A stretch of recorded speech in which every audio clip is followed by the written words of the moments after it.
వచ్చేసి air cooler come water cooler.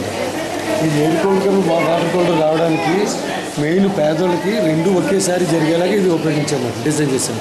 ఇందులో ఫ్రిడ్జ్లో వాడే ప్రిన్సిపల్సే ఇందులో ఉపయోగించామాట. ఇందులో ఫస్ట్ ఈ కంప్రెషర్ ఉంటుంది.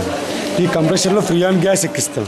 ఈ ఫ్రీయాన్ గ్యాస్ ద్వారా ఈ ఫ్రీయాన్ గ్యాస్ ఇలాగా వచ్చింది మాలిక్యూల్స్ గ్యాస్ ఫ్రిక్షన్ వల్ల ఈ ట్యూబ్ అంతా వేడెక్కుతుంది. ఈ వేడెక్కింది ఇలా కండెన్సర్లోకి వచ్చి, ఈ కండెన్సర్లోకి వచ్చిన తర్వాత ఇలాగ ఇక్కడ గ్యాస్ ఫిల్టర్ దగ్గరికి వస్తాయి. ఇక్కడంతా గ్యాస్ ఫామ్లోనే ఉంటుంది, ఆ గ్యాస్ అంతా గ్యాస్ ఫామ్లోనే ఉంటుంది.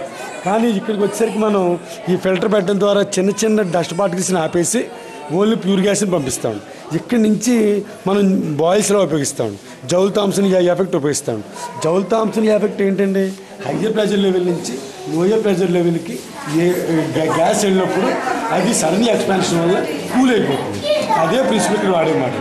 ఈ హయ్యర్ ప్రెషర్ లెవెల్ మనం సృష్టించడానికి ఇక్కడ ప్రెషర్ అంతకంటే చేయలేం కాబట్టి దీని యొక్క వాల్యూమ్ని తగ్గించాము.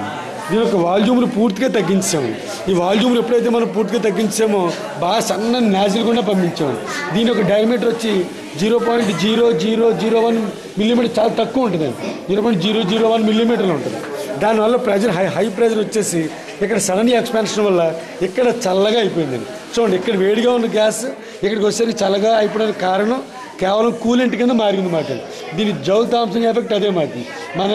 మన డైలీ లైఫ్లో కూడా సైకిల్ ట్యూబ్ దగ్గర మనకి సడన్గా తీసినప్పుడు అది చల్లగా వస్తుంటుంది. అదే ఎప్పటికీ కూలెంట్ కింద మారిపోయి ఇది చల్లని ద్రవం కింద ఉంటుంది. -°C కూడా ఇది లిక్విడ్ ఫామ్లో ఉంటుంది కానీ సాలిడ్ అవ్వదండి. అందుకని సేమ్ ఆ ఎఫెక్ట్ని ఇక్కడ చల్లబడిన దాన్ని ఈ వెసల్లోకి పెట్టామండి.